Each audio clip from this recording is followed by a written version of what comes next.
tejto chvíli by sme mali mať na linke Leu Hurbanovú z Bratislava Inline. Dobrý večer, počujeme sa. Dobrý večer. Chcem sa spýtať, ako je to s bezpečnosťou korčuliarov, možno aké nedostatky a chyby robia práve pri korčuľovaní.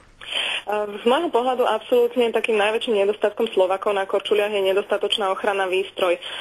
My aj popri organizovaní korčuliarských akcií sme sa stretli s viacerými ľuďmi zo zahraničia, ktorí keď sem prišli, boli doslova šokovaní tým, ako sú ľudia doslova nechránení a nedostatočne oblečení na tých korčuliach u nás. Je to strašne dôležité, pretože vlastne tým človek predchádza nejakým úrazom. Myslím si, že ďalšou chybou korčuliarov je mnohokrát precenenie svojich schopností, či už vzhľadom na to, na akú vzdialenosť sa vyberú, aký terén si vyberú, alebo teda akým spôsobom jazdia.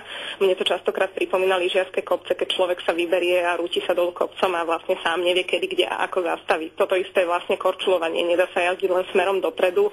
Treba vedieť brzdiť, treba vedieť reagovať na rôzne situácie, na prekažky v ceste, či už človeka, korčuliara, nejakého cyklistu alebo nejakú fyzickú prekažku na ceste. Tiež si myslím, že treba vyhľadávať vhodné terény, to znamená bezpečné cesty, kde nejazdia auta a je nízka frekvencia chodcov. Stretla som sa na Slovensku aj s korčuliarmi na cestách prvej triedy medzi obcami na Záhorí, čo naozaj bezpečné zďaleka nie je. A tiež si myslím, že vo večerných hodinách určite korčuliari by mali nosiť svetlé oblečenie vybavené nejakými reflexnými prvkami, poprípade aj svetielko. Skúsim sa pozrieť možno na tú menej priaznivú stránku korčuľovania, to sú zranenia. K akým zraneniam najčastejšie dochádza práve v prípade korčuliarov?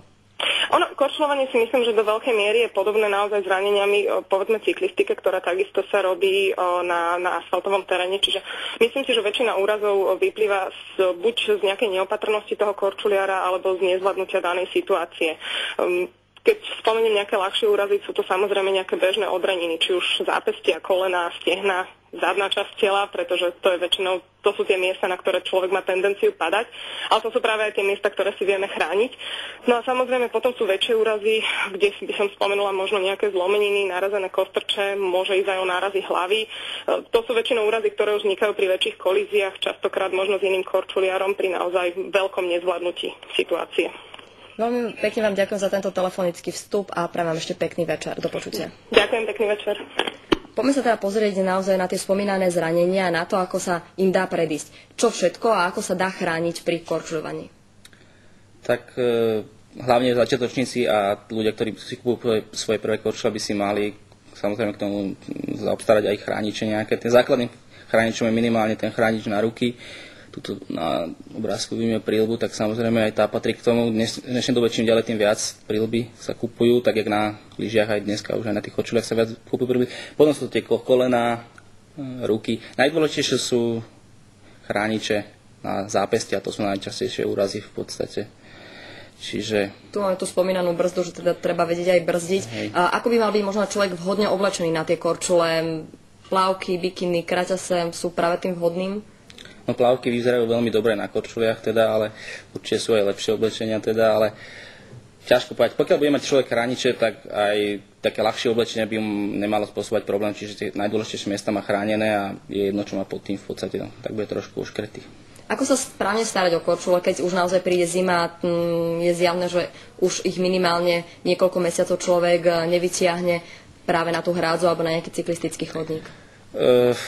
V podstate tam nie je nejaké dôležité to uskladnenie na zimu, alebo stačí, pokiaľ to nie je v vyslovene v vlhkom prostredí, lebo jedine, čo na tých korčuliach môže sa stať, sú hrdzavé ložiska a pokiaľ to máte štandardne doma niekde v skrini, tak v podstate nič sa nestane. Dôležitejšie je oveľa starať sa o to, aby ste v tých korčuliach nezmokli napríklad ako na hrádzie, alebo keď skrátka je vlhko nekorčulovať, alebo keď sa vám niečo také stane, tak už sa o tie korčule postarať a nenechať ich v tom stave, akom sú. Teda, ako sa dá postaviť doma o mokré korčule? No, dajú sa vyčistiť tie ložiská, dajú sa znova namazať, ale treba to robiť okamžite potom, ako začnú, tak ako zmoknete, alebo ako navrhnúte ložiska, alebo potom po týždni už môže byť neskoro. Takže vyhýbať sa tomu dažďu, to je najdôležitejšie určite za tej vlhkosti a pokiaľ sa niečo také stane, dá sa s tým robiť niečo, ale najlepšie zase prísť niekde do odbornej predajne, kde vám to spravia, alebo kde vám poradia, alebo toto nie je zákrok, ktorý by štandardne bežný človek, užívateľ zvládol. Je ešte niečo, čo by sa tým korčuliam malo dopriať, nejaká starostlivosť, hovorí sa o tom, že by sa mali medzi sebou striedať tie kolieska. Aké sú iné ešte veci, ktoré naozaj by človek nemal podceňovať? Najdôležitejšie, to, čo ten bežný zákazník robí, je tá výmena a otáčanie tých koliesok. To je také gro, čo v podstate predĺží životnosť tých jeho koliesok, pretože najpravdepodobnejšie a najčastejšie sa opotrebovávajú to predné koliesko a zadné, záleží na technike korčulovania toho človeka, ale treba tam tie kolieska meniť, mení sa to systémom prvé za tretie, druhé za štvrté a otačajú sa stránovo, teda o 180 stupňov, aby sa rovnomerne potrebovalo to koliesko, tým pádom sa predĺžuje životnosť a nestane sa to, že jedno koliesko máte zodraté a ostatné 3 sú v poriadku a kúpiť jedno koliesko je oveľa ťažšie ako kúpiť celú sadu po 4-násobne dlhej dobe. Moja posledná dnešná otázka smeruje k tomu, či existujú nejaké servisy, kde sa dajú tie korčule opraviť, či sú dostatok náhradných dielov a či jednoducho naozaj tá servisná starostlivosť je v poriadku na Slovensku. Štandardne je servis na korčule neexistuje. Sú servisy športové, kde vám vedia pomôcť s týmito vecami, ale najlepšie je, keď si kúpite korčule niekde, kde vám poskytnú k tomu aj náležitý servis a náhradné diely, čiže vo väčšine takých špecializovaných predajní sa tie servisy dajú robiť, čiže kupovať korčule v špecializovaných predajniach zabezpečí to, že máte tomu servis a náležité vybavenie všetko. Veľmi pekne vám ďakujem, že ste si našli čas na divákov televízie Teatry. Prajem ešte pekný večer a dovidenia. Ďakujem, dovidenia.